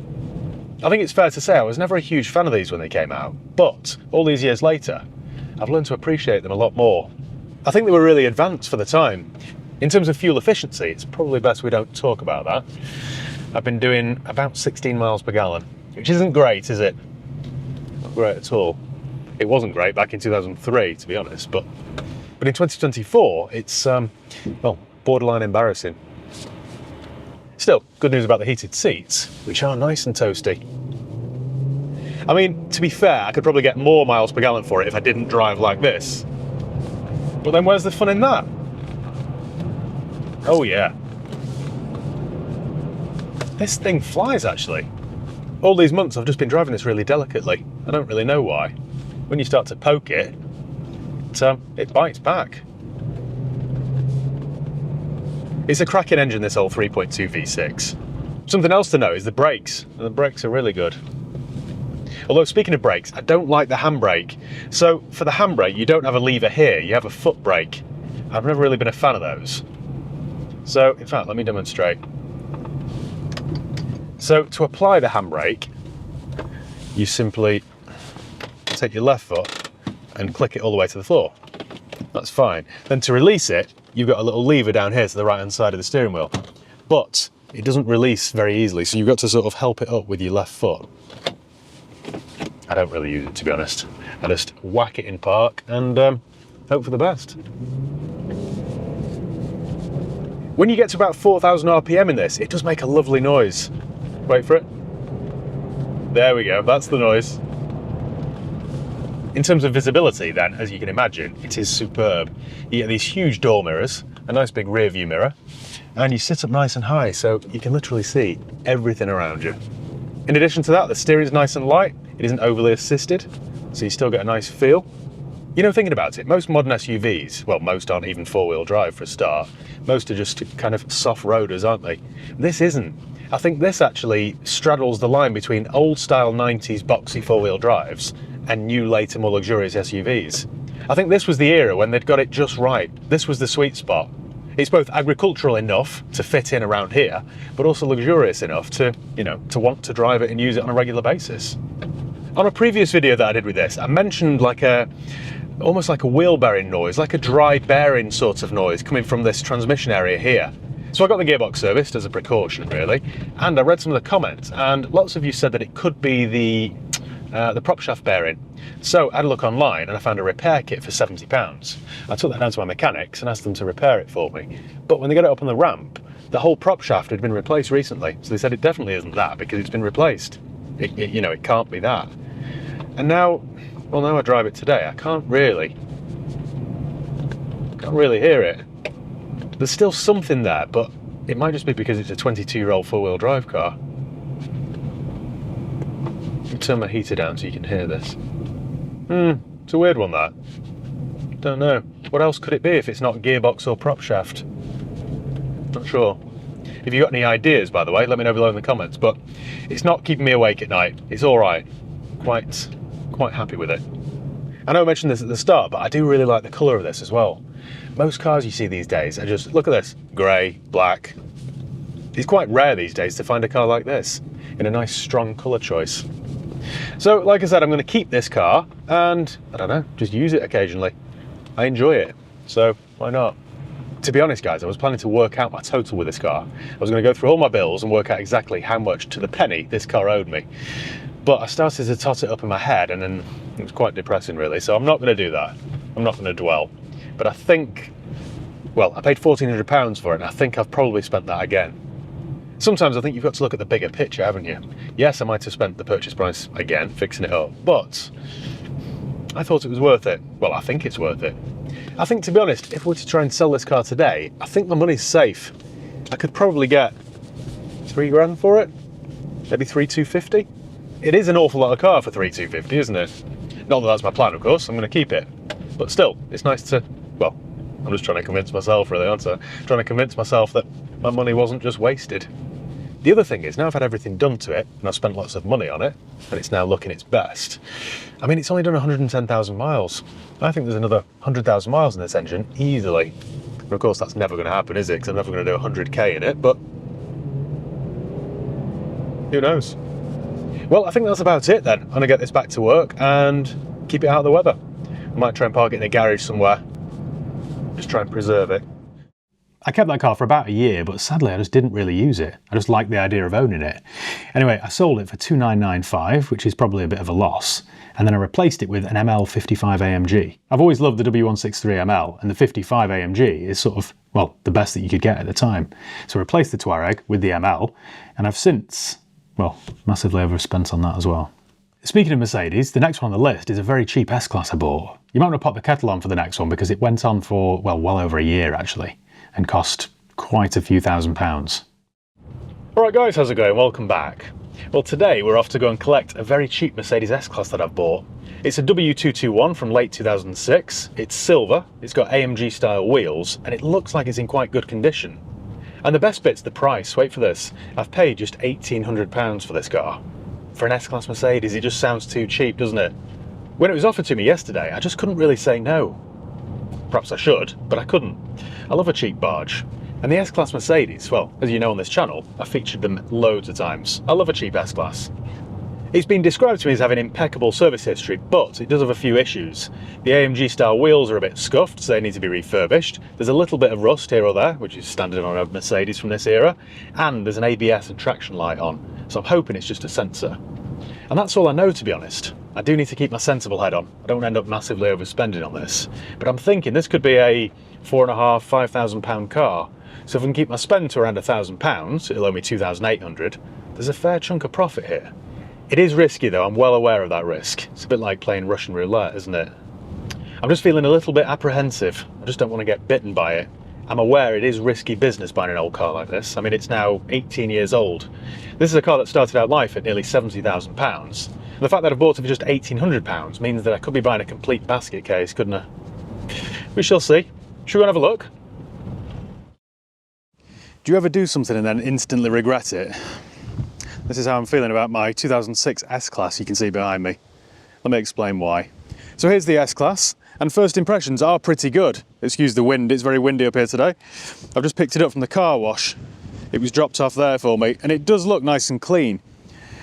The description was right about the wheels. The wheels are crying out for a refurb, but the brake discs look okay. There's a little bit of rust, which I was told about, which again isn't a big deal because you can just blow it into this sort of area here and then lose it. So that's not the end of the world. So that and the wheel refurbs, set of plates, and it's the same around this side actually. A little bit of rust here, but again, that can be painted. Wheels refurbished, bit of scabbiness there, but that can be painted as well. The discs look okay. So it all looks pretty good. So when I pulled up at the car wash, I was quite pleased. I thought that for £1,800 is a right result. But, and it's a big but this, I mean, inside's quite clean as well. And it's quite a good spec. So we've got things like a reverse camera, for example. Let me fire it up for you. Power this on. We've got a reverse camera. We've got heated seats. So it isn't a complete base spec, but it's done 127,000 miles, so it's not that high, but my engine light's on. It doesn't have, well, it doesn't have the power it should. It's as if the turbo isn't engaging. And when you put your foot down, I get my little glow plug light on, which could be, well, it could be anything. It isn't glow plug related, I don't think. I think it could be EGR, turbo, who knows. I think it's worth saving though, because, I mean, it drives well apart from the lack of power. It does drive all right. Like, it's solid over the bumps, it doesn't feel loose or vague, it doesn't knock when you go over bumps, it's all quite good. My steering wheel buttons here aren't all sticky, and everything works. Well, I say everything works. My passenger window doesn't work. And my driver's one has got a bit of a mind of its own. I put it up before, there you go, I put it up before and it just, there we go. Sort of lowered again automatically. Anyway, minor issues. I think that's possibly a software update. Had that before with an S-Class. Worryingly, I mean, we've got loads of paperwork down here, which is fine, but then on the passenger seat, we've got this. I'm praying that's off the previous owner's tumble dryer, but I think it's off. I think it's off this S-Class. So yeah, God knows what's going on there, to be honest. I'm slightly concerned, I must admit. On the face of it, it seems like a bargain, but got a little keypad there. Yeah, on the face of it, it seems like a bargain, but I just know it possibly isn't. So the basics are all right. I mean, the bodywork needs a little bit of attention, but no more than £300 or £400. The wheels need maybe £200 or £300 spending on them, having them powder coated at Prestige wheels. That I can live with. I'll give it a service, a gearbox service, a fresh MOT, I suppose, and a proper clean. Right now it's only had a mini valet, and it is all right. I'll fix the window. None of that concerns me. What concerns me is the lack of power. If it needs a turbo and it costs me £1,000, then my profit's out the window. Let me drive this and I'll show you exactly what I mean. It's not right, and it worries me. Right then, let me show you what I mean. Let's fire up. My ABS and ESP light are on. See owner's manual. Terrific. And I mean, it fires straight up. That's fine. Somebody behind me just started up.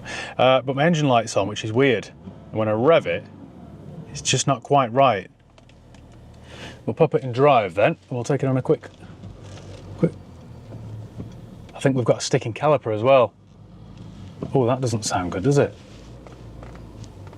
Remember that scene in the Titanic where it was making all those creaking noises just before the boat snapped in two? That's what this is doing. I mean, on the bright side, we do have a free umbrella, so it's not all bad, is it? Every cloud. That's not quite right. I've just lost those ramblers in a cloud of black smoke as well. There we go. What I think I've done here, ladies and gents, is bought myself a big fat head hatch. A big German headache. Ah boy, right. I should have really said at the start of this video, don't try this at home, shouldn't I really? Don't buy a cheap S-Class for 1,800 quid because it will end in tears. Having said that, I shouldn't be too pessimistic, should I? It could be something simple, could just be some sort of sensor. What I'm going to do then, I think, is run it to my mechanics, leave it for a full engine service and an inspection. I'll let them plug it in first and see what it needs. I really don't know. I've been here before. I've been burned. Should have learned from a mistake, shouldn't I really?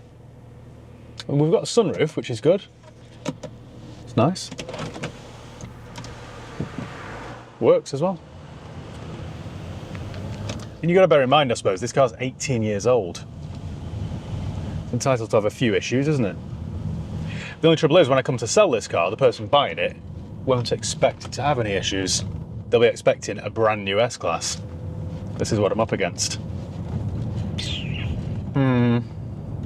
The wheels and the bodywork, that doesn't concern me at all. I can soon do that. But I think first, I need to get it to my mechanics. Get them to see what's wrong with it. Hopefully, like I say, this owes me £1,800 currently. The wheels are going to cost me 300. The paint's going to cost me 300. That's 6. That's 2,400 quid. If I could spend maybe £600 at my mechanics, then it would owe me 3 grand. And I think it's 4,995. It would look like an awful lot of car for 5 grand, wouldn't it? So perhaps I shouldn't be too down too soon. Might be all right. Having said that, I think I need to do a gearbox service on it as well. It's done 127. There's no evidence of a gearbox service. And it seems to be clinging onto the gears a little bit too long for my liking. I've got a feeling this might have to go to SPR, my local Mercedes specialist. But we'll see. We'll see what my regular mechanic says first. I mean, like I say, it does drive all right. It's quite solid over the bumps. It's not vague or loose. I mean, I wonder what that ABS and traction light could be. I would guess some sort of sensor. Because the brake pedal doesn't buzz when you brake. Now, usually when there's an ABS fault, it's often the ABS rings, and you get some sort of buzzing sensation under your foot on the pedal. But this doesn't do that. It seems to be okay. I mean, I think this particular 3-litre diesel V6 produces 220 horsepower, I think. So, and they produce loads of torque, so they're usually very quick. And this one, that's my foot to the floor. It's like I'm in an old 3-litre diesel non-turbo. That's what it feels like. See, like now, for example, I'm climbing up quite a steep hill. My foot's to the floor, and we're just about doing the speed limit. Nowhere near as powerful as it should be. It's just like the turbo's not engaging. It could be something like a turbo actuator, or it could be the actual turbo. If it needs a new turbocharger, then we're talking at least £1 grand. I know this particular engine suffers with bad oil leaks as well, because the cooler is in the V of the engine, and it can be a bit of a pain in the neck to replace. I only know these things through bad experiences, by the way. I'm not some sort of car anorak. It was a bit of a thud, wasn't it? Thought I'd been shunted. I mean, on the bright side, you'd never get any speeding tickets in this thing, would you? Oh well. Let me get this down to my mechanics, and I'll speak to you in a couple of weeks' time. Give me 2 weeks, and hopefully I'll have spun this car around. Right then, I've got an update for you regarding my very cheap Mercedes S-Class. Here's what it needed. So after we last spoke, I took it down to my mechanics. There were various warning lights on. So I asked them to do a service and an MOT, and then they discovered it needed quite a bit doing to it. So I've got my bill here, which is quite expensive. I'll talk you through the total in a second. So it had an oil filter, oil, rear brake discs, rear brake pads, a fitting kit for the shoes, a new battery. Oh, that's expensive, £141.78 for a new battery. A near side rear ABS sensor. That was one of the faults. It was coming up with an ABS fault. 2 rear brake back plates, they'd rusted. Some rear brake shoes, £54, and some labour. So my total there, ready for this, was £1,016.46. When I came to collect the car, I did about 100 yards in it, and it felt very sluggish. I knew something just wasn't right. So I spun the car back round and dropped it back with my mechanic and just explained that it was just lacking power. Then what happened was, well, about 3 seasons really. And here we are, some 8 or 9 months later, and I finally got an update for you. Shall I come and show you the S-Class? Follow me. You might be wondering why we're walking to the car rather than me bringing the car to you, and there's a very simple explanation. It doesn't run.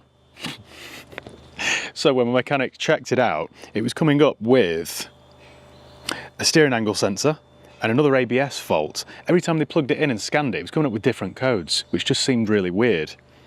So then they thought, rather than it be a fault with every single sensor every single time, which wouldn't really make sense, they thought perhaps there's a fault with the wiring loom.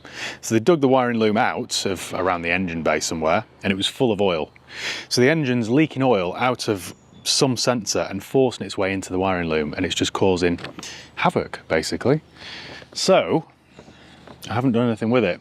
My bill there of £1,016, my mechanic hasn't made me pay out of pity, I think, really, or sympathy or something. So I've got one very sad looking S-Class. Would you like to see it? Come on then. Here it is. Look at the state of that. Because it's been sat sitting for some time now, the air suspension's dropped, so it looks like a lowrider. It's full of leaves and dirt, and it just looks very sorry for itself, doesn't it? I hate leaving cars to rot like this, but I really don't know what to do with it. It's going to take an awful lot of time and money. It's like that Carly Simon song, isn't it? It's going to take an awful lot of time and a whole lot of money to get this back on the road. What would you do? I mean, it could be worse. At least it doesn't have a Leeds United sticker in the back window, I suppose. This isn't a great image, is it, really? Look at my nice AMG wheels.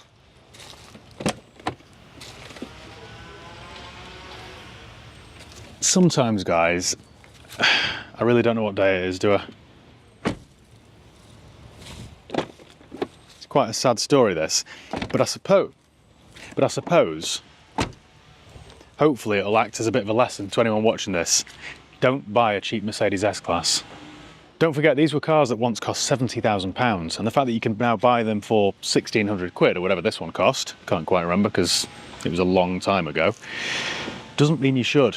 They're very complicated and very expensive when they go wrong, which they do frequently, especially now they're 18 years old. So that's the long and short of it, really. That's the moral of the story. Don't buy a cheap Mercedes S-Class, or 7 Series, or Audi A8, or Lexus LS. Who knew? So, not Mrs. Doubtfire then. Well, there's not much else to say, is there, really? I don't know what to do with this one. I'm going to end up weighing it in, aren't I? And losing an awful lot of money. Not only have I lost money on it, my mechanic's lost £1,000 as well. So all in all, it isn't a great story, is it? Oh well, that's sometimes the motor trade. A few weeks ago, I published a video with a cheap Mercedes S-Class that I bought for less than £2,000. It was a bit of a sad video, really, because, well, I couldn't save it. The last you saw of that car, it was in a very sorry state, and after 9 months of fiddling around with it, I just couldn't get to the bottom of all its faults. At the end of that video, I thought, I just don't know what I'm going to do with this. It would break my heart to scrap it, but if I can't fix it, what's the point? What am I going to do with it?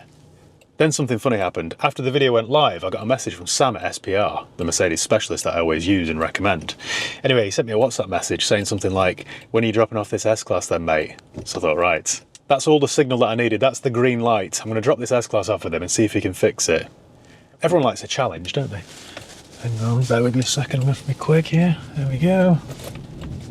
Before he sent me that message, I wasn't even going to insult him by suggesting he takes a look at it for me. I just didn't think that would go down very well.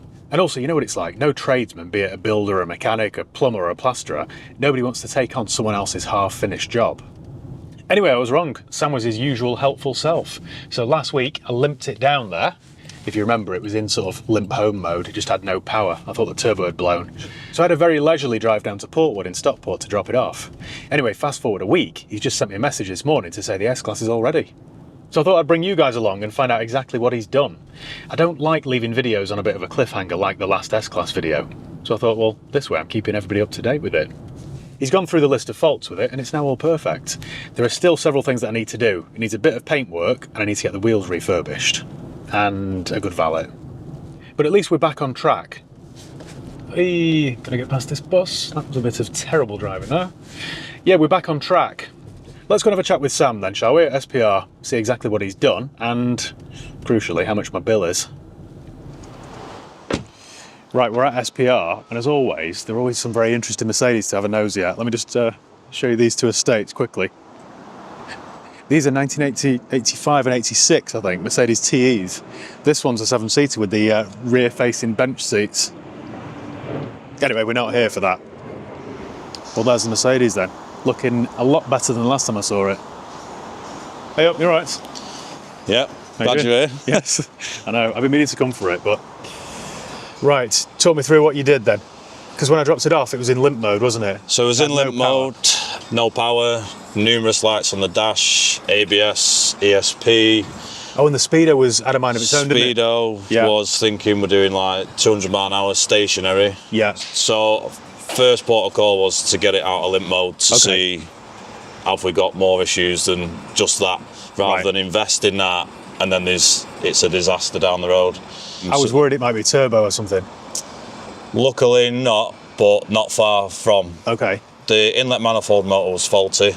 To change that, you have to take the turbo off. Okay. So, given it's a bit of a budget project, Yeah. we've done a bit of a bypass for that Okay. to eliminate that part. Right. So we can do more and more testing to make sure the car's good to go. It's not worth the investment to then find out there's other things wrong Oh, I with the see car. what you mean. Right, okay. And then because you've already gone. I'm with you. So we did that and it drove really well. So when you say bypass then, the motor's open now all the time, is it? The motor is in the open position all the time, which is Okay. its natural position. A lot of people do that as a permanent fix, which, to be honest, with the age and mileage of that car, Yeah. it's not a bad cheap fix. Okay. Bearing in mind it is what it is type Yeah. of car. If we needed to take the turbo off for any reason, you'd do it. Right. But going forward with the rest of the things that are wrong with the car, Okay. it was nice to just set that cost aside to So with that concentrate now on other bypass stuff. then, or open all the time, it's now as quick as it should be?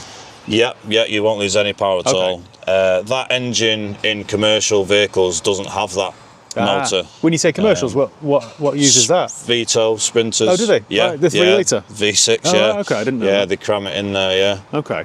So yeah, commercial model doesn't have an inlet motor anyway. Right. So if the motor was in its closed position, it's Yeah. not good, but it's always naturally in its open Okay. position.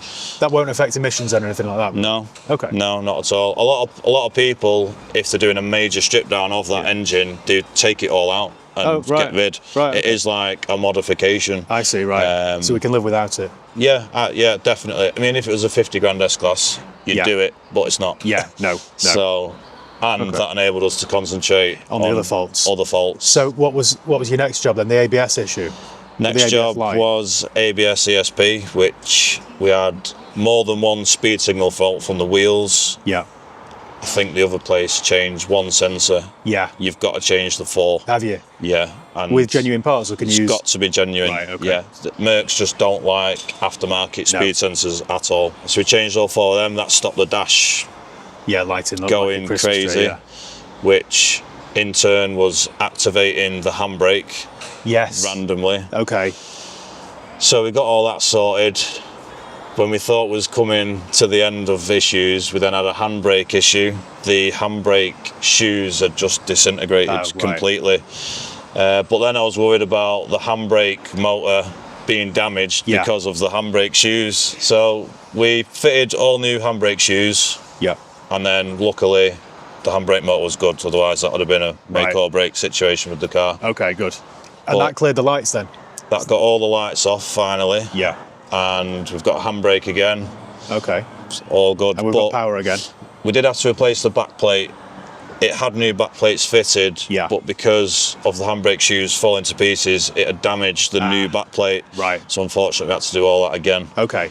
Oh, then we thought was out of the woods, but we wasn't because the rear wheels were binding. Oh. First or second road test, eliminating these issues, the back brakes are just like on fire, and I Right, just couldn't okay. turn the wheel. So we've had to have new back calipers as well. Right. But I think you picked up on that first time round. Yeah. So yeah, just tons of electrical / mechanical This issues. is the trouble with something like this, because they're so complex. I suppose Yeah. you're just working through it, aren't you? Yeah, You've got to yeah, eliminate the problems one by one. yeah, definitely. Yeah, And as you said, hope that the first problem isn't it doesn't Yeah. light the car off. it's difficult once you've got more than one electrical issue on something like Mm. that because you don't want to invest in one part, Yeah.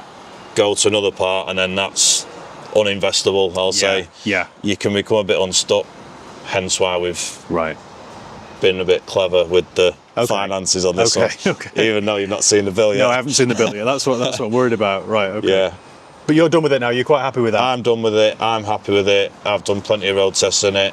It was a cheap S-Class too. I think it's going to be a cheap one for someone else. Yeah, exactly.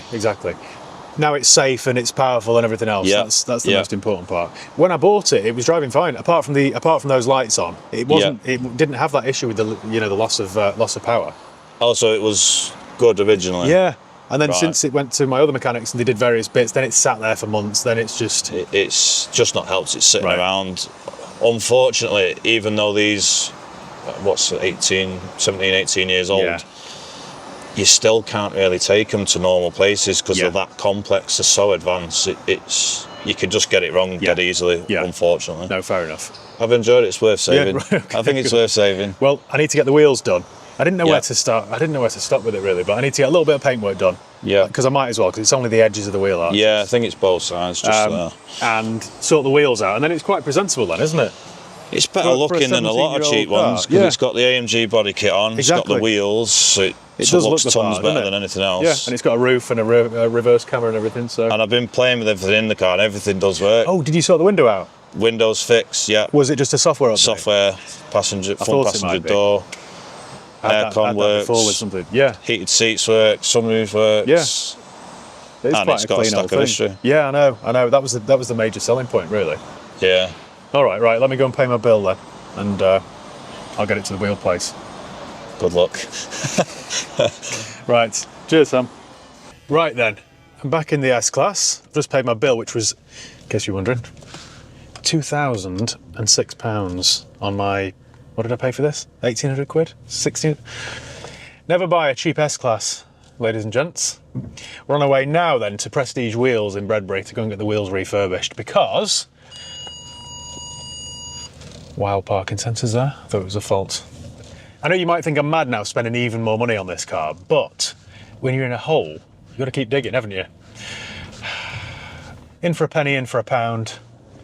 The only way I'm going to get fairly strong money for this car is if I have it looking right.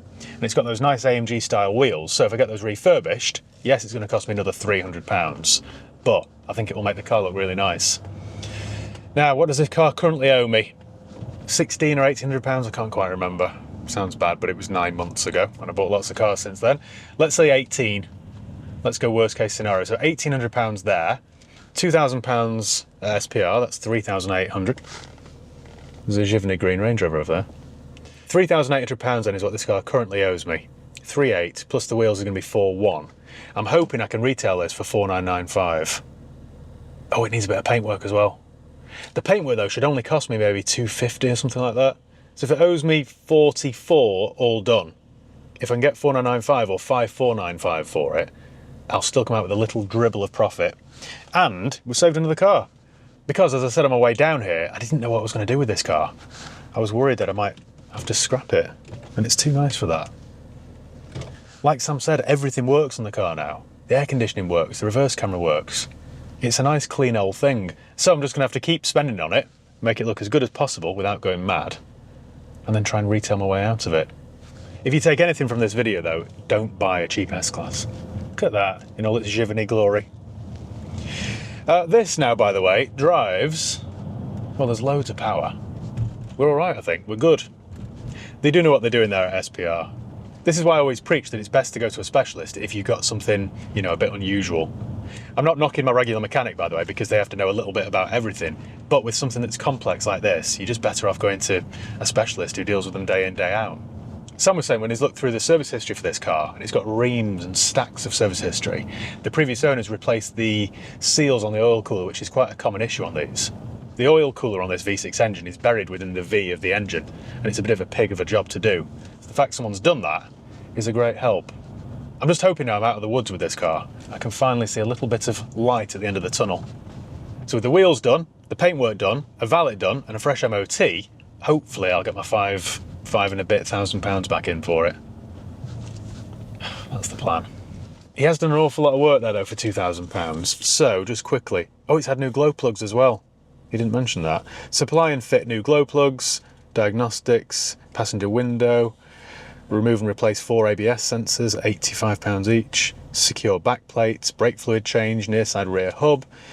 Back plate and shoe kit, replace rear calipers and hoses, £85 each. Oh no, that's labour, £68.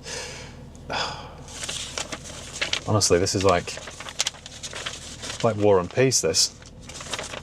I mean, on the bright side, there's £334 of VAT to claim back. It's not all bad, is it? Right about now, I should be feeling sick with this car. I should hate it. I've been here many times before with cars. You get a big bill and then all of a sudden I just completely lose interest and hate the sight of it. But with this, I'm actually quite pleased. Let's go and see Rob and the guys at Prestige Wheels and we'll book this in. I'm going to get them powder coated. A nice metallic silver. Should look really good. I'll see you there.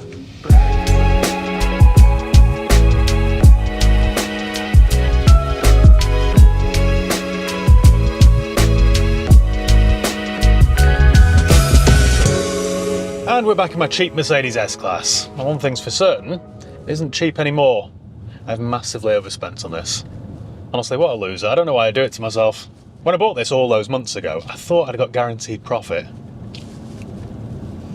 Should know better by now, shouldn't I? Anyway, let's put all that behind us and move on, because I've now got an S-Class which really does look the part. After we last spoke, I was dropping this off at Prestige Wheels over in Bredbury, and they've done a really good job. The wheels were battered on this. And what they've done here, as they always do, is a really thorough job. They've repaired them, they've stripped them, and then they've powder coated them, and they look as good as new. From there, I then took it for its paintwork. If you remember, it was a little bit rusty around the edges. There were little rust spots on the wheel arches and things like that, and the whole car just looked a bit sorry for itself. And I didn't know whether to get it done or not, but then I thought, well, I've already spent £2,000 repairing it mechanically. I've already spent hundreds of pounds on the wheels. Why not? Why not just finish it off? And that way, at least, I should be able to get top dollar for this. And really, me trying to get top dollar for this isn't me being greedy or anything, it's just me trying to recoup all my costs. My many, many, many considerable costs. It has been a very lengthy process, this car. I think I bought this car about 9 or 10 months ago, which isn't a great use of funds, to be fair, but oh well. Well, I was going to say you live and learn, but I don't. I think you'll all agree though now, it really does look good. I think if you were to stick a cheap private plate on this car, it would look like a £15,000 car. I've just taken this back to work and taken some nice photographs of it, so what I'll do later is create an advert. I'm just not sure how to pitch this price-wise. I don't even know what it owes me, to be honest. What I'm going to do shortly though is park up somewhere scenic and I'll talk you through all my costs. But regarding the asking price, I don't know. 4,995? 5,495? Maybe even 5,995. It is particularly tidy and it's had an awful lot of work done. I don't know, what do you think? Do you think 6 grand sounds too dear? 5,995?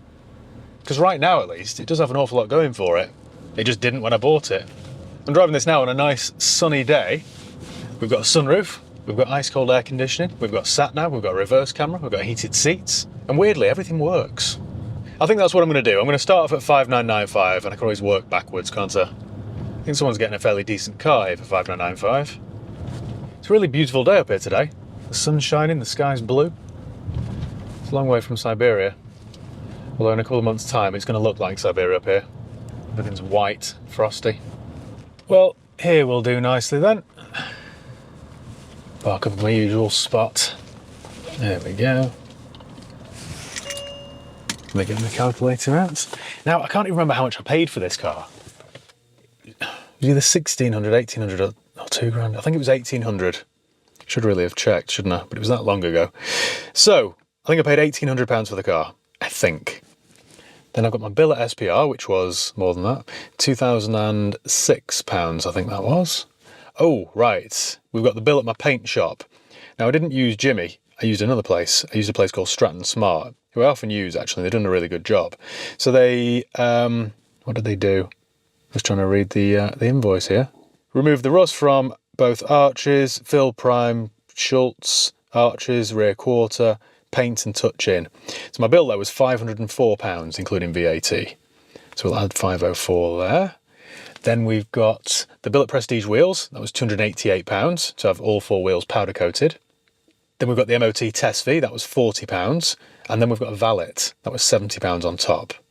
So my grand total for this cheap S-Class, which started out life at £1,800, let this be a lesson to anyone thinking of doing something so foolish, is £4,708. So this cheap S-Class now owes me nearly 5 grand. But, ever the optimist, I do think it looks like a £5,000 car. I think my money's fairly safe at £5,000. Like I say, I'm sure I can get 5.5 or 6 for it. That's my plan. So wish me luck.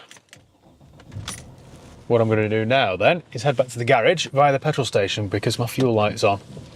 Stick another £20 in it. So we can add another £20 to my running total. Honestly, this is a money pit. Eventually, after all the bodywork was done and the wheels were refurbished, I sold it for the asking price. And I think I just about got my money back. It wasn't a great deal, to be honest, but it was gone. I say gone, it did boomerang back. There was a faulty blower motor, so it came back, we had that fixed, and then the customer's taking it off again. And I think he's quite happy. I saw it down at SPR a few weeks ago. It was in for its annual service, and it still looked pretty good, so I think I've saved another car there. So I think that's about it. If you enjoy this kind of content, let me know in the comments below. Make sure you subscribe, make sure you give the video a thumbs up if you enjoyed it, and I'll see you next time. Cheers, guys.